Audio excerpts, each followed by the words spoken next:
pemirsa, masih di Hidup Sehat, kita masih membahas tentang cangkok rambut atau transplantasi rambut. Dr. Vito, tadi ada fakta mitos yang belum terjawab tuh, Dok. Oh iya, benar. Ini jadi penasaran karena katanya ada yang bilang kalau misalkan tanam cangkok rambut ini harus dilakukan berkali-kali, nggak bisa cuma sekali aja. Ini fakta atau mitos? Oke, mitos ya. Untuk cangkok rambut bisa dilakukan hanya sekali saja, jadi tergantung luasannya berapa luas yang akan kita tanam, itu selesai sekali aja. Kecuali kalau mamanya jumlah rambut yang di belakang itu kurang, makanya kita kerjakan sekali dulu, nanti diulang lagi 1 tahun untuk ambil lagi, untuk dipindahkan. Udah gitu udah selesai, nggak berulang-ulang. Jadi ya mungkin berulang itu kalau ada faktor yang lain ya, mungkin tentu ya, saja kan faktor kekurangan rambut di daerah juga donor. bisa ya dokter ya? Betul, kekurangan. Gitu. Baik dokter. Kalau untuk prosedurnya tuh bagaimana sih, Dok? Kan pasti penasaran dari mulai cangkoknya, lalu pengerjaannya berapa lama gitu, sampai benar-benar beres gitu, Dok.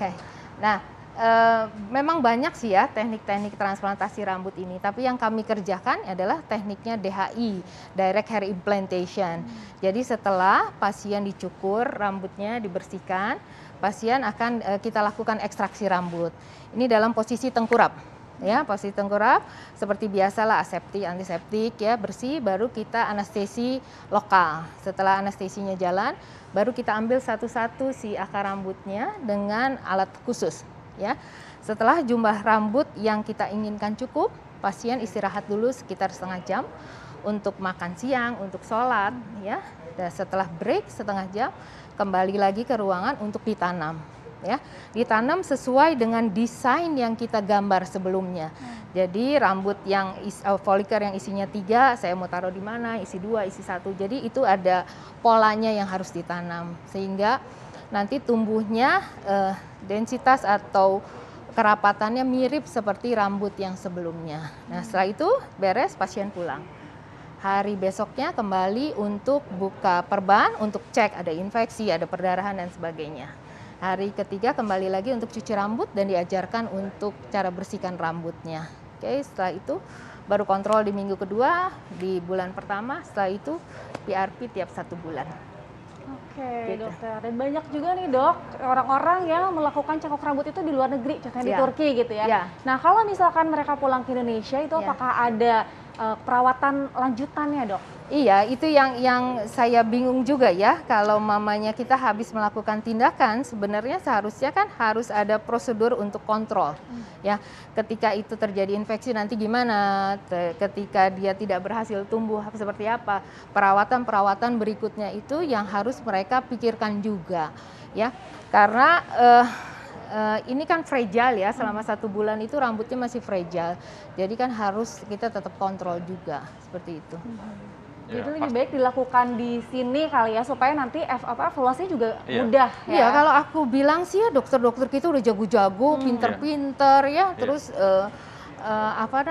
ilmunya juga nggak kalah dengan yang lain, kenapa sih mesti jauh-jauh? Dan gitu. tadi terutama pentingnya karena ini kan ternyata ada follow up perawatan ya. Kan kayak kita kalau tanam-tanaman kan nggak mungkin cuma taruh bibit aja terus udah dibiarin ya. Gitu kan? Pasti kan harus seperti kita kasih pupuknya, perawatannya gimana gitu ya. Iya, betul. Penasaran nggak dokter Sasa, ini kira-kira berapa sih biayanya? Nah, pasti yang tadi pengen nanya kan kalau pemirsa ya. Spill dong, Dok, di spill. Oke, relatif ya kalau ini ya biaya ya. Biasanya kita tergantung luasannya aja ya, makin dia luas dia makin besar biayanya. Kayak tanah ya dokter Sasa ya? Ya gitu. Karena kita ngerjainnya hampir 8 jam loh itu. Kan sekarang ada tanah virtual tuh, ada rambut virtual nggak? Ada filter. Prosedurnya sampai 8 jam loh, lama sekali ya, dokter ya. Iya. Sampai puluhan juta berarti ada, Dok ya? Iyalah. Tapi bagi orang-orang yang mungkin merasakan bahwa ini merupakan mungkin dukungan psikologis ya, punya rambut yang baik ya, atau mungkin kepercayaan diri. Kadang-kadang juga bagi orang yang mungkin ngelamar pekerjaan, bagi dia itu juga menunjang kinerja dia gitu kan. Apalagi mungkin orang yang mesti harus di depan umum, depan publik. Jadi sebenarnya mungkin puluhan juta itu tadi relatif jadi ya, relatif apakah memang keperluannya gitu, memang ya mungkin saja nggak apa-apa bagi dia ya. Iya, karena penampilannya kan jadi lebih baik ya. Baik, nah sekarang mungkin tipsnya kali ya bagi orang yang mungkin kepikiran nih kalau mungkin transplantasi rambut tuh gimana ceritanya ya? Mungkin tips singkatnya gimana? Oke, transplantasi rambut itu tidak seperti dibayangkan sama banyak orang ya. Ini bukan operasi kok.